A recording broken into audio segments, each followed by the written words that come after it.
दोस्तों you can win के author Shiv केरा ने एक दफा स्टोरी सुनाई कि एक ग्रीक फिलोसोफर सुकरात, जिनको दुनिया के बड़े अक्लमंद लोगों में से एक गिना जाता है, उनके पास एक आदमी आया और बोला कि सुना है कि आप दुनिया के सबसे अक्लमंद इंसान हैं। क्या आप बता सकते हैं कि सक्सेसफुल होने के लिए कौन सी एक चीज़ सबसे इम्पॉर्टेंट है?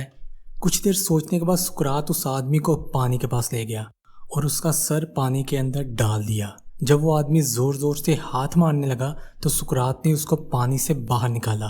पानी से बाहर निकालते ही वो आदमी बोला कि आपका दिमाग तो खराब नहीं हो गया? अगर मैं कुछ और देर पानी के अंदर रहता तो मैं मर जाता। इस पे सुकरात बोला कि जिस दिन तुम ऐसे ही सक्सेसफुल होने के लिए तड़पोगे जैसे अभी सांस लेने के लिए तड़प रहे थे, तो तुम कामयाब हो जाओगे। दोस्तों, अमीर लोग कुछ नया नहीं करते, वो सिर्फ वही करते हैं जो हम सबको पता है पर हम नहीं करते।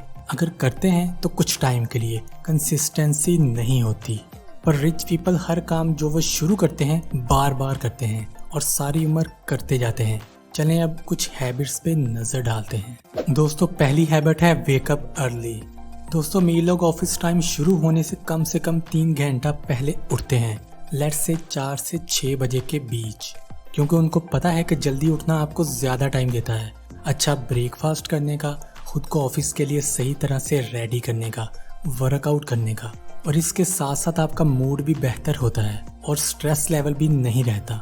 इवन के कुछ लोग तो कहते हैं कि अगर आप किसी इम्पोर्टेंट प्रोजेक्ट पे काम कर रहे हैं तो सुबह उठते ही पहले 90 मिनट्स उस प्रोजेक्ट पे काम करो और उसके बाद दूसरे काम करो, क्योंकि जागने के बाद के 90 मिनट्स इंसान की ज़िंदगी के सबसे ज़्यादा क्रिएटिव मिनट्स होते हैं, क्योंकि उस टाइम आपका दिमाग नॉर्मल स्पीड से ज़्यादा काम करता है। इसलिए हमें इस रूल को फॉलो करना चाहिए जो कहता है कि early to bed and early to rise makes a man healthy, wealthy and wise. दूसरी हैबिट है eat healthy.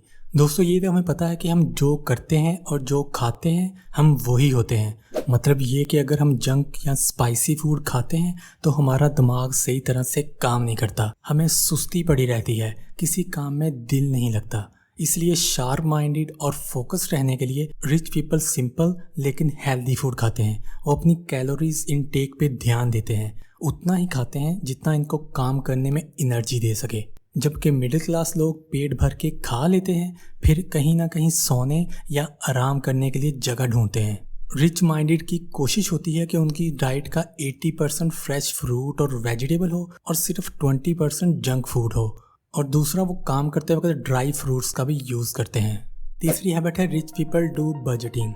Rich people liabilities जैसे मोबाइल, ब्रांडेड शूज़ पे पैसे खर्च किए बगैर पैसे सेव करते हैं। उनका सिंपल रूल है, इनकम आने पर 10% सेव करते हैं और बाद में जो बच जाता है उसको अगर लाजमी हो तो ही खर्च करते हैं, और जो सेव किया है उसको बैंक में रखने की बजाय कहीं ना कहीं इन्वेस्ट करते हैं। जबकि मिडिल क्लास पैसे आने पे कार, मोबाइल और महंगे शूज़ लेते हैं और जो फिर बच गया वो बैंक में सेव कर देते हैं। ऐसे लोग देखने में तो अमीर लगते हैं पर फाइनेंशियल इशू में घिरे होते हैं। इसलिए दोस्तों, मनी प्लानिंग करना बहुत ज़रूरी है। दोस्तों, चौथी हैबिट है रिच पीपल सेट गोल्स। दोस्तों, हम लोग जो सुबह उठते हैं तो सोचते हैं कि आज मैंने ये काम करने हैं, पर कर नहीं पाते। लेकिन रिच लोग सोचते नहीं, बल्कि 67% रिच लोग गोल्स को लिखते हैं और फिर 2-3 दफ़ा उन गोल्स को पढ़ के अपने दिमाग में सेट करते हैं और इन गोल्स को अपनी आंखों के सामने रखते हैं। उनके हर गोल में एक्शन होता है, मतलब कि वो डेडिकेटेड गोल सेटर होते हैं। गोल फुली प्रैक्टिकल होते हैं, जैसे कि मैंने इस टाइम ये काम करना है, इस काम करने का मुझे ये फ़ायदा होगा, क्योंकि रिच लोगों को पता है कि किसी भी बड़े गोल को पाने के लिए आपको छोटे छोटे गोल्स को पूरा करना ज़रूरी होता है। दोस्तों, नेक्स्ट आता है how rich people save time. दोस्तों, हमारी सोच ऐसी है कि अगर हम किसी को देख लें जिसने अपने घर पे नौकर रखा हुआ है तो हम कहते हैं कि ये बंदा बहुत शो ऑफ करता है, इसके पास बहुत फजूल पैसा है, इसने छोटे मोटे काम करने के लिए एवं नौकर रखा हुआ है। लेकिन दोस्तों, हर एक अकेला आदमी अपने घर नौकर रखता है तो उसका मकसद टाइम बचाना होता है, क्योंकि उसको पता है कि वो जितनी सैलरी इस नौकर को देगा खाना पकाने के लिए या कपड़े धोने के लिए, उस टाइम में वो उसकी सैलरी से ज़्यादा पैसे कमा लेगा। इस आदत को आउटसोर्स करना भी कहते हैं। मतलब आप अपने छोटे मोटे काम किसी और से करवाते हो और अपना टाइम बचाते हो, और इस बचे हुए टाइम में आप कोई ऐसा काम करते हो जो आपके लिए बाकी कामों से ज़्यादा इंपॉर्टेंट होता है। दोस्तों नेक्स्ट हैबिट है they learn more even after earning millions. दोस्तों 89% लोग हर रोज कम से कम 30 मिनट पढ़ते हैं, कुछ ना कुछ सीखते रहते हैं। इनमें से 30% लोग अपनी पर्सनैलिटी इम्प्रूव करने के लिए पढ़ते हैं।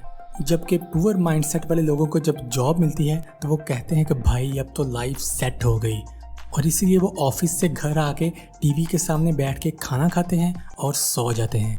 जबकि रिच माइंडसेट वाले लोगों को पता है कि learning is growing. For example Bill Gates, जो कि एक मल्टी बिलियनर हैं, वो हर साल 52 बुक्स से ज़्यादा पढ़ते हैं और कहते हैं कि मेरी कोशिश होती है पिछले साल से एक बुक ज़्यादा पढूं।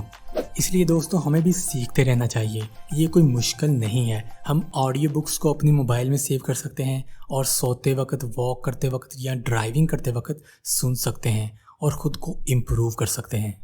दोस्तों मुझे यकीन है कि आपको इस वीडियो से कुछ ना कुछ सीखने को लाजमी मिला होगा। नेक्स्ट वीडियो में कोई और बात करेंगे। आज की ख़ास बात ये कि अल्लाह की रहमत की एक निशानी ये भी है कि इंसान को अपने ऐब नज़र आने शुरू हो जाते हैं। अल्लाह हाफिज़।